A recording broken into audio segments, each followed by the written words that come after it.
Hello, PCC. Uh, Before we make proper intros to myself and my colleague Jacob, we wanted to go through some illustrations of cognitive biases for you to jump right into some examples in both your personal as well as professional life to kind of give you a sense of what we're going to be covering today, which, if you're in the right session, it's how you could apply behavioral science for impact and drive an ethical culture. So let's start. Let's jump right into it. And I promise we'll give you intros. So first question for you. Have you always followed COVID guidelines on quarantine?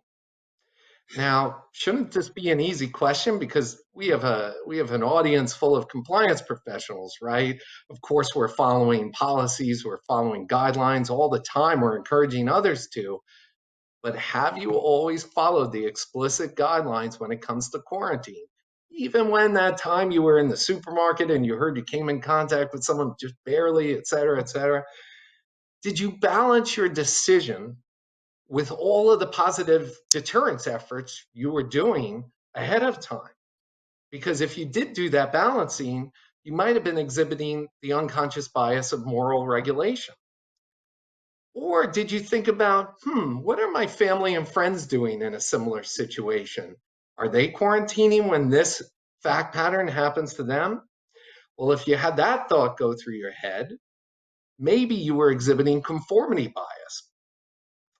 And then what if you were just so exhausted from the pandemic where it was just taking such a toll on you where you're like, all right, enough already. I'm not going to do this.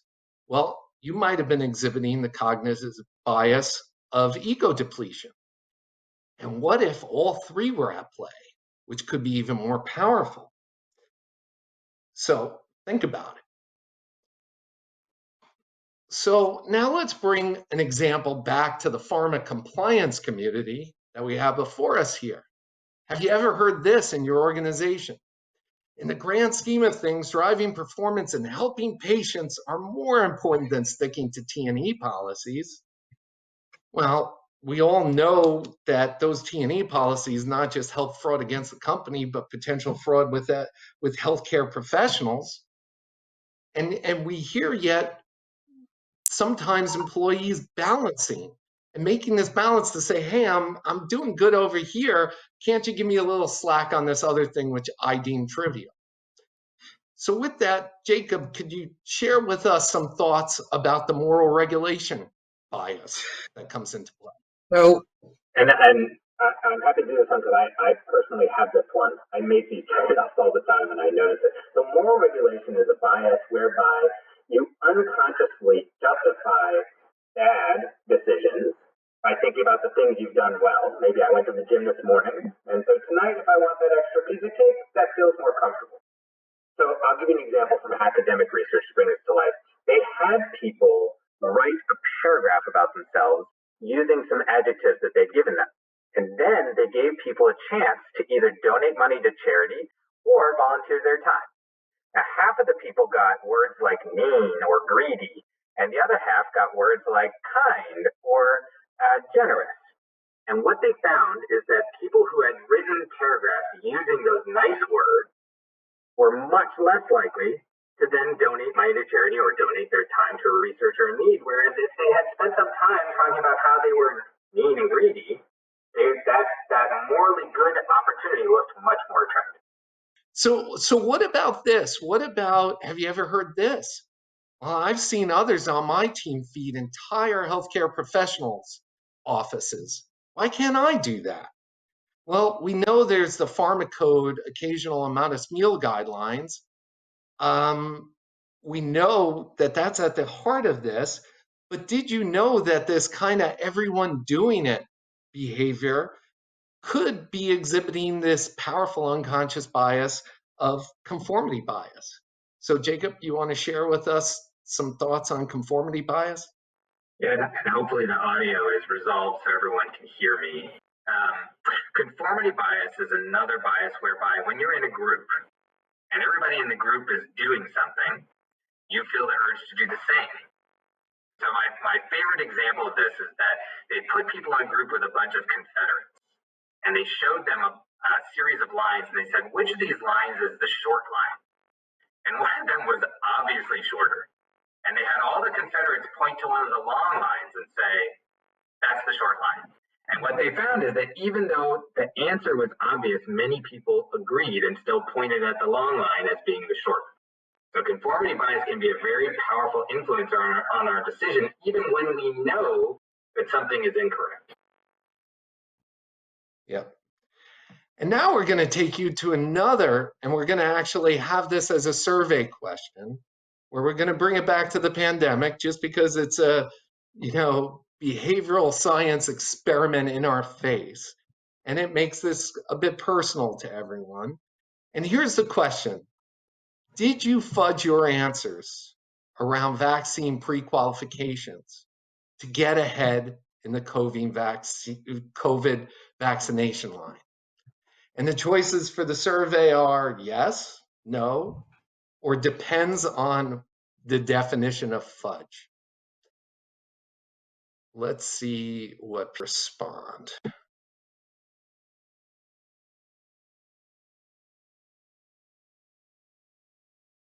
It's nice to see some transparency there for the yeses coming in. We'll just give it a few more seconds. There you go. Own it. While we're waiting for these answers, I could tell you, a little birdie told me that this may have happened to an individual whose name rhymes with Schmakem Schmouty, but that's just that's me. All right, I think Toby and gang, we could stop it now. It shows at least some of you are honest, but even so, we as integrity officers and also in the realm of healthcare want to obviously make sure the most vulnerable are attended first. But it's this kind of issue that just shares with you, because there were, even if you answered no, I did not fudge that, you could understand, and you probably have family and friends who did rationalize some of that answer. And it just goes to tell you how powerful these biases behind the scenes could be in place in both our personal and professional lives. So with that, we finally got to intros and the session objectives. And essentially, as I've kind of alluded to, our goal today is to give the audience an awareness of unconscious biases, all with the interest so we as compliance officers or compliance professionals can understand what biases are going on and hopefully try to tailor our interventions to address those biases, not necessarily unduly influence someone's free will, but just be cognizant of the kind of biases that are going on. And we want to give you some tips on how to get started. And we think there is some low-hanging fruit, if you will, or some easy ways for you to understand. Sometimes you're doing this as best practices and you may not even know it. So first, just some brief intros. Hopefully, many of you know me over the years. I've been speaking or chairing at the PCC since like 2007. I have about 26 years in healthcare and life sciences in either legal roles, compliance officer roles. Last 10 plus years, I was head compliance officer for North America for GSK, among other roles. Spent 6 years at Novartis, spent some time as senior counsel in the Office of Inspector General, and essentially dedicated my life to being a compliance or a career to a compliance professional. And I just recently joined ZES. One of the reasons was connecting with Jacob to try to figure out how we could use behavioral science to drive ethical culture. So the more we could get an ethical culture, the less we all have to rely on all of the compliance mechanisms behind the scenes to detect and prevent misconduct. So Jacob? Hello, everyone. Jacob Braude. I lead our behavioral science practice here at ZS and have spent most of my career on the commercial side, working with marketing and sales leadership on how you do communication strategy and how you think about the way that we engage with patients and physicians. So I will mostly be talking to how have we started to integrate understanding of behavioral science, and Michael will take the what that means for compliance officers. Yep. So with that, jumping in, go ahead, Jacob. Sorry. Yeah, let's talk a little bit about. We've given a couple of examples. Scientists have identified well over 100 of these cognitive biases, and by identified I mean they've done multiple randomized controlled studies to well validate how the bias influences decision making. And if you want to have some fun, you can Google cognitive bias codex and see some of the biases that have been well identified. So if you go to the next one for me, Michael, let's talk a little bit about, well, why do we even have this? And that just boils down to the hardware. We are all using some very old hardware. It's been around for hundreds of thousands of years, and it's not well adapted to all the decisions that we have to make every day. And so we actually run two different systems. The first system is the one that you're used to, the voice in your head, where you think things through and try to make good decisions that will lead to good outcomes. And we can use this system sometimes. It's very expensive and very slow. The second system is always running in the background and works much more like a factory. It's rules-based, and that allows it to be very quick and very inexpensive. The problem is when you use those rules in situations that are not well suited to using that rule. So for example, moral regulation is one of those rules. Using the good things you've done to balance some of the bad things can be a bad decision. Often this shows up in these rational explanations. So we've all heard, in the grand scheme of things, driving performance and helping patients is more important. But that actually points to an unconscious bias that may be in the background nudging people to believe this, and that's that balancing of good and bad decisions. And so once you've identified that that's what's happening, that opens up new opportunities. So I'll give you an example. We were working with a health system that was trying to help bring parents to bring their children in for wellness visits. And there's a big bulletin. It's free. You know, the visit is free, but many parents go beyond the 1 year mark and they miss those visits. And so we were working with them on how do we get parents to do this? And what we found is that if you send them an email with a happy, smiley family, they're much less likely to then go on and make an appointment with their doctor versus if you send them an email showing a kid eating a cupcake or vegging out in front of the TV. I am guilty of using TV to babysit my kids. I also feel guilty about doing that. And so just priming them with some of the things that maybe they feel a little guilty about makes that morally good decision of, well, I can bring them into the doctor and get them checked out, make sure that they're doing well, look more attractive, and you get more pull-through. So figuring out what these biases are and thinking through how they influence some of your key behaviors can be a big opportunity. Absolutely, Jacob. And so the way we see this as behavioral ethics, it's great for our enterprises for many reasons. First, we all know whatever the catchphrase is in your organization, whether it's informed decision-making, agility, you name it, we know all of our organizations are trying to reinforce that individual accountability for judgment on the business side, even before we get to the ethical side. Also, we know that the risks of getting this wrong and having unethical behavior, at least in our sector when it comes to healthcare, I think Department of Justice has recently reported that since the beginning of False Claims Act pursuit, it's been over 64 billion in recoveries. We all know from John Wilkenfeld's presentation earlier from Potomac River Partners, there's a lot more that's been coming, not just in way of criminal and civil liability, but individual liability that comes from this. Well, we also heard from, we definitely heard this in our first compliance officer panel during this conference from both Adam and I believe Anne-Marie talk about the positive connection between ethical culture and performance. And they made some general references to it. I think from my limited research, I found that the UK's Institute of Business Ethics concluded that companies with an ethical culture outperformed others in market value added, economic value added, and price earnings ratio. Also, I think Anne-Marie referenced Ethisphere, and Ethisphere has found that ethical companies outperform the S&P 500 by 3.3%. And there's other benchmarks as well that say behavioral ethics or ethical culture is just a good thing. So Jacob, do you want to share how they could get started? Yeah, we think you can make it simple, right? So all of these are behaviorally anchored. They are about what rules influence your behavior. So that's where you should start.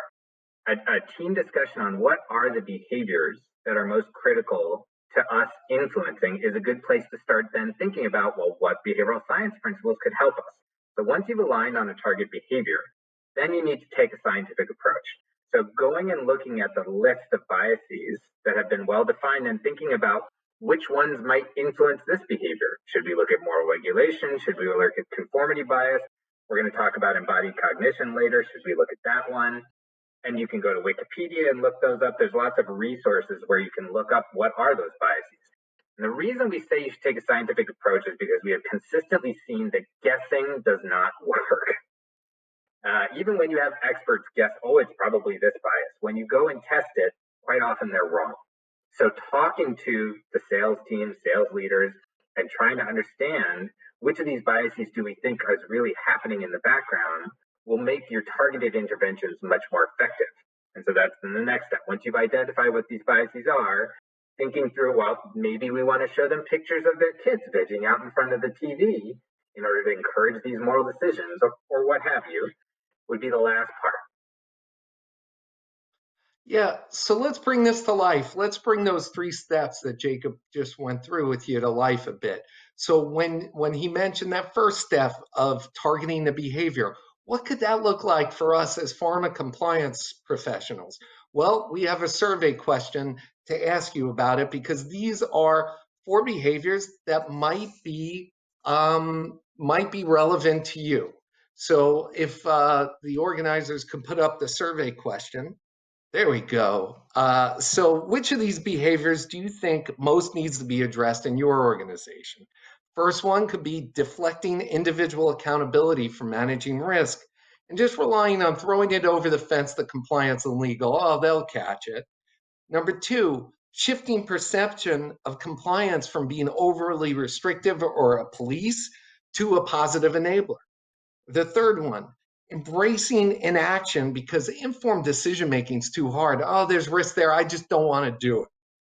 Number 4, people engage in unethical behavior because they think everyone's doing it. No one's watching. Or 5, they're all too prevalent, all of the above. So let's see what you guys say. And again, my guess is that you guys experience a number of these, but it sounds like you guys might have some priorities going here. And lead that first one, but it's going to be edged out from the police versus enabler, but also, I mean, and there are common themes there between the first one and the second one as you know, throwing something off. It's not my job. Think about this, and I'm going to raise this in a moment too. But remember, Adam from BMS in the first compliance officer session talked about the BMS motto to put the I in integrity. So a lot of people don't think that way, and they just think, hey, it's compliance and legal's job, or, you know, and they're just a police state. So we could take the survey response off at this point. Thank you, organizers. And then let's go to the second step. And Jacob, do you want to walk them through a practical approach to the second step? Yeah, so you're looking for examples in the way that people talk about their behavior that can clue you in. We did a recent survey with some physicians where we asked them, well, what treatment would you choose for this patient? And what percentage of your peers do you think would do the same thing? And regardless of what treatment they picked, they all thought their peers were doing the same thing, which is impossible, right? A bunch of them were deluding themselves, but they didn't think so. They thought they were in the consensus. So if you were talking to a rep and you asked them, how often or how likely are you to engage in an off-label discussion, following up with, and what percentage of your fellows do you think are doing the same thing, can clue you in that their behavior is being unconsciously supported by perceiving that they are in the consensus. That everyone else is doing the same thing, and that helping to remove that bias can help reshape the behaviors that they're engaged Yeah. So this is the fun part, the third step, interventions. How can we take this understanding of bias and turn it into tangible interventions for compliance professionals? So let's use a case like meals with healthcare professionals. I'm sure you guys have heard some iteration of, I know if I give this HCP this favor, it'll result in some prescriptions. If I don't, who knows what'll happen? It'll probably hurt my business. There's an ambiguity conscious or cognitive bias going on in that case. Or our whole, as we said before, our whole territory is doing it, so it must be okay. Conformity or in-group bias. Or my manager always approves these weekly meals to the entire office, never challenged it once. That could be confirmation bias, which is different than conformity bias. So at the root here, from a risk standpoint, you have kickback risk, you have pharma code risk. But here's where it gets cool, and I'll talk about in a moment how we can measure this as compliance professionals. But here's some of the interventions if this is what you have going on. If you see, hopefully you guys could see on the right side. If you can, I'll walk through you. You could have an approach where if certain unconscious biases are going on, you could say they really need to hear from authority figures, from our president, from our CEO, that this is important. Or they may need to hear from one of their own. So rather than the T&E department sending out letters, which in my last company we affectionately referred to as ding letters from the T&E finance folks saying, hey, you have duplicate categories, you have no receipts, whatever, why not send the communications to a second line leader who then cascades it to a first line leader, who then cascades it to the individual sales rep? Then all of a sudden, you're hearing from your own group, which adds to or recognizes the in-group relevancy bias. Or as Jacob said, you could do certain nudges where you incorporate nudges into the CRM system, the T&E system. Or you could reward people by making public praise for people who are high performers and getting it right on the compliance side. So this is where it gets really cool, guys. So if you read books, which we'll give you a list and we'll attach the presentation after this conference, after the session, if you read books on behavioral science, you'll often hear about experiments where they test out certain theories, and it's usually with small cohorts where they try one intervention on one cohort and a different one on another cohort. And then they figure out how the unconscious bias gets addressed. We in compliance have a beautiful opportunity because we have access to so much data, so much compliance data, rich data, whether it's T&E, speaker program data, CRM data, sample data. So if we understand there are certain unconscious biases out there, we develop certain interventions to try to address it. We could do certain experiments where we could try to do an intervention. Say, if we're talking US, half the country and one field force, we could try this intervention, try a different intervention on another field force, like the ones we discussed on the last slide, different interventions. And then you could plot using compliance monitoring data. If you look on the left one, and this is for illustration purposes only, you have an intervention that's going on, this intervention one, and it clearly drops the T&E violations. But intervention two barely makes a dent in it. So it's kind of informing us on how this could be brought to life. So with that, let's make it easy for you. Jacob, you want to share about embodied cognition so we could give them a really easy example? Yeah, so put the I in integrity is an embodied cognition tactic. No one's saying put your body in this word, but we all understand it because we have put our bodies into things. That's what embodied cognition is. It says we understand abstract concepts through physical experiences. If I'm talking about safety and I mean a seatbelt, and Michael's talking about safety and he means a mother's embrace, we are not talking about the same things. One of my favorite examples of this is, you know how cop shows they'll pat them down and say he's clean, and that don't mean he's showered. They mean he doesn't have any contraband on him. That is an example of embodied cognition, to the point where they put people in a room, and when they sprayed Windex in the air, people made more moral decisions. Just smelling cleanliness caused people to behave differently. Yeah, and let's give you another quick example, and I'm sure you guys have all seen what I'm about to share with you. Just a week ago, I was in a presentation where someone listed all these different strategic things, and then they put compliance on as a consideration. And what did they show? They showed a triangle with a red exclamation point to say danger, danger.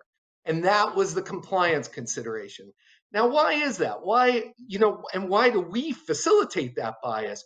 Why can't we have a different icon like the attached? And I'm going to work on even a better icon, but this is the best one I could come up with for now, where it shows a maze of risks, a maze of obstacles. And compliance is that arrow to help be that enabler, to help navigate the business through certain risks and achieve some of those objectives. So with that, as we're winding down, just wanted to summarize a few things. First, cognitive biases are powerful. By understanding this area, we could better understand the root causes behind some of the unethical behavior that drive compliance violations. We could prioritize and tailor compliance interventions. Some of these things you're doing already because they're deemed a best practice and you know they've worked, but now you could understand the power of unconscious bias to really prioritize those interventions. And finally, we could positively influence behaviors, promote ethical culture, and drive corporate performance. So with that too, and again, as I mentioned a moment ago, we'll attach the slide deck to our presentation or to the session documents. Jacob mentioned to you the Cognitive Bias Codex, which is available. You could also Wikipedia Cognitive Bias Index.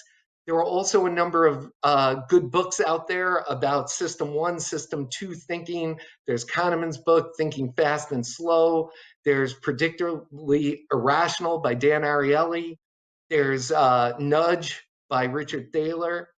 And for behavioral ethics, the really easy read that I liked was this Dan Ariely book called The Honest Truth About Dishonesty.